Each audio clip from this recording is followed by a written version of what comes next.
Los Angeles is on fire. And no, that's not a metaphor. The streets are burning, the protests are exploding, and at the center of it all, Donald Trump. Right now, there is intense outrage in America's second-largest city, Los Angeles. The anger against former President Donald Trump has reached a boiling point. The streets? Lit up, literally. Cars are burning, smoke is rising, and chaos is everywhere. Police are being forced to fire tear gas. Rubber bullets are flying, and one of those bullets struck an Australian news reporter right in the neck. Things are spiraling fast. Why is this happening? It's all tied to Trump's controversial immigration policies. From international students to asylum seekers, thousands have taken to the streets saying, "This isn't what America stands for." America, they argue, was built on the idea of welcoming those in need. But Trump? He's trying to shut that door. This is the same Donald Trump who once claimed he helped mediate peace between India and Pakistan. But now, looking at these scenes, it seems he needs to focus on bringing peace within his own country. LA is in chaos. People are angry, streets are blocked, cars are torched, and law enforcement is responding with full force, tear gas and rubber bullets. And now, there's another twist.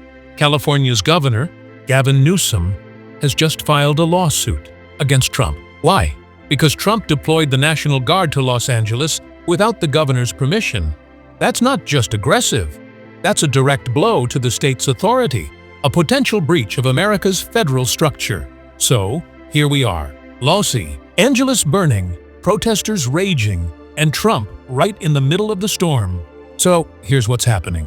The governor of California has directly challenged Donald Trump, and not just in a press conference, in court. Yeah, you heard that right. And guess what?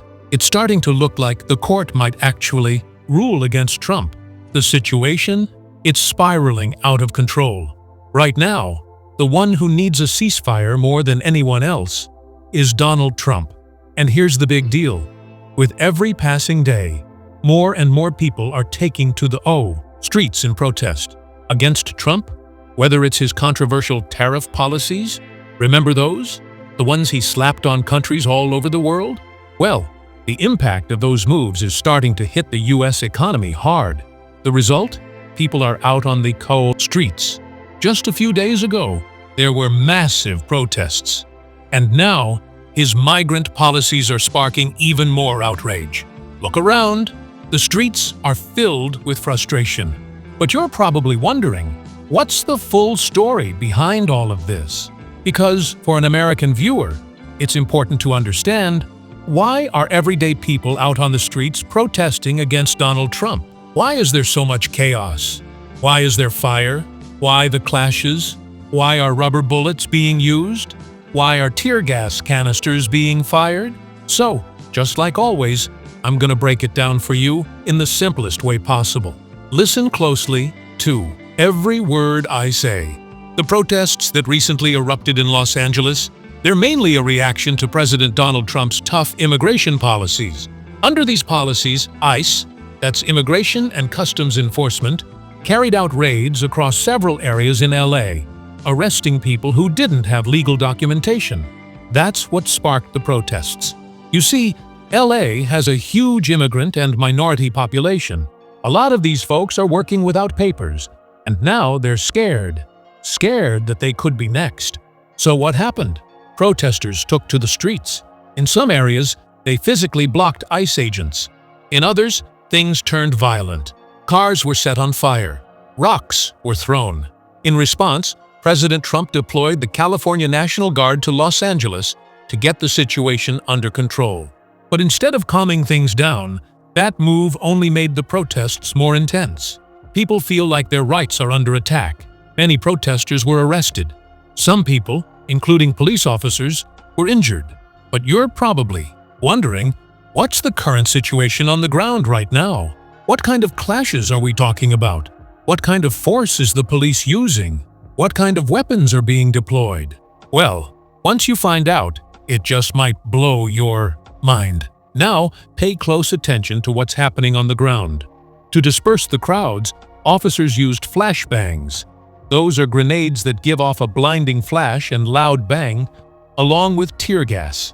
CNN even caught footage of some officers pushing and hitting protesters during arrests. Things got intense. Protesters reportedly set at least 2 Waymo self-driving cars on fire. As a result, the entire downtown Los Angeles area has now been declared an unlawful assembly zone. That means public gatherings are officially banned. It's similar to imposing Section 144, no protests allowed. And then comes the federal deployment.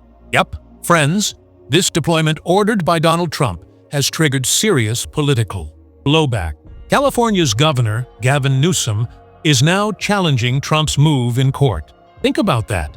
After Trump's order, nearly 300 National Guard troops were stationed in Los Angeles to protect federal personnel and property. And get this, it's the first time in decades that a U.S. president has sent in National Guard troops without a formal request or approval from the state.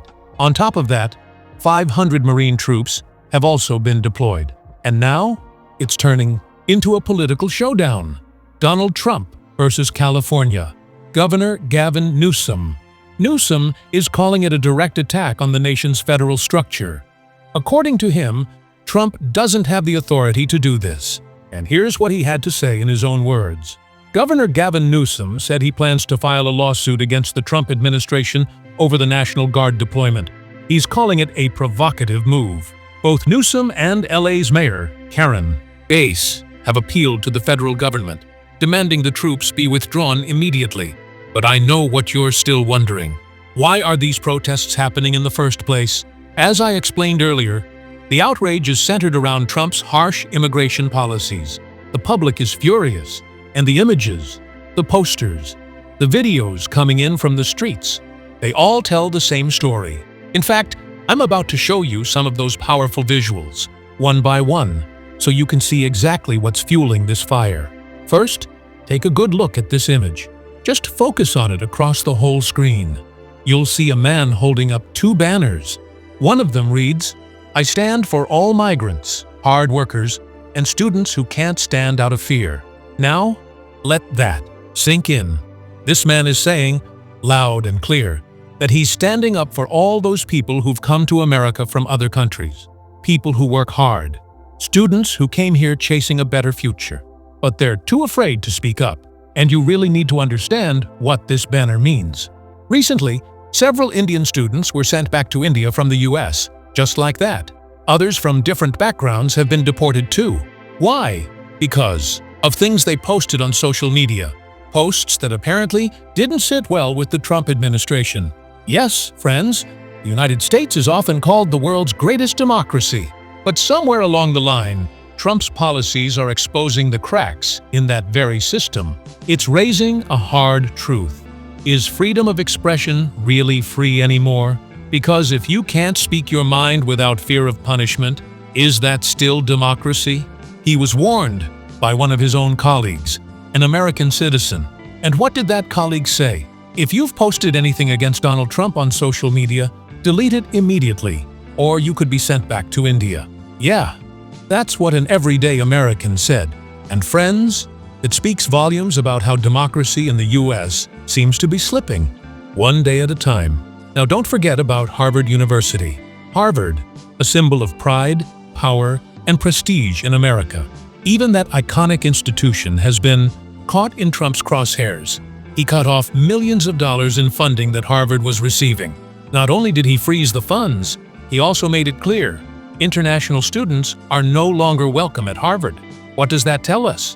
Donald Trump has, in many ways, launched a war against migrants, against people coming into the US from other countries. And that's exactly what's making the situation more tense and more dangerous. So, the question is obvious. Why are these protests happening?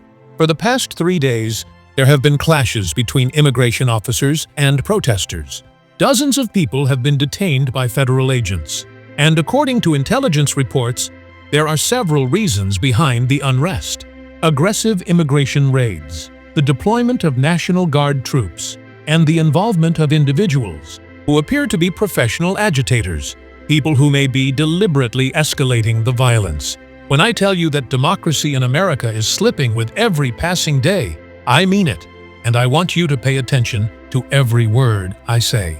Right now, there's a major shift happening, not just in America, but globally. Let's compare the US and Russia for a second. Sure, they say Donald Trump and Vladimir Putin are best buddies, but there's one key difference between the two: democracy. America is a democracy, or at least it used to be. But Donald Trump, he seems determined to dismantle it. Take Harvard University, for example. Trump blocked funding. He's trying to ban international students. And this isn't new. He pulled a similar move with Columbia University. The difference? Columbia gave in. Harvard didn't. Harvard is standing its ground, refusing to bow to political pressure. Now, let's talk about Elon Musk. Recently, Trump made a direct threat, saying that if Musk donated even a single dollar to the Democrats, there would be consequences. Serious consequences. Think about that for a second. What does it say about a country when a businessman can't even support a political party without being threatened by its former president? So yeah, the question has to be asked. Is democracy in America still alive? Or has the countdown to its collapse already begun? As long as Donald Trump holds power. Right now, America is standing at a crossroads. And I'll say it again, this so-called great nation might already be in the early stages of its downfall, from within and from the outside. The cracks are growing. The next chapter of America won't be written in silence. The real question is, who's still paying attention?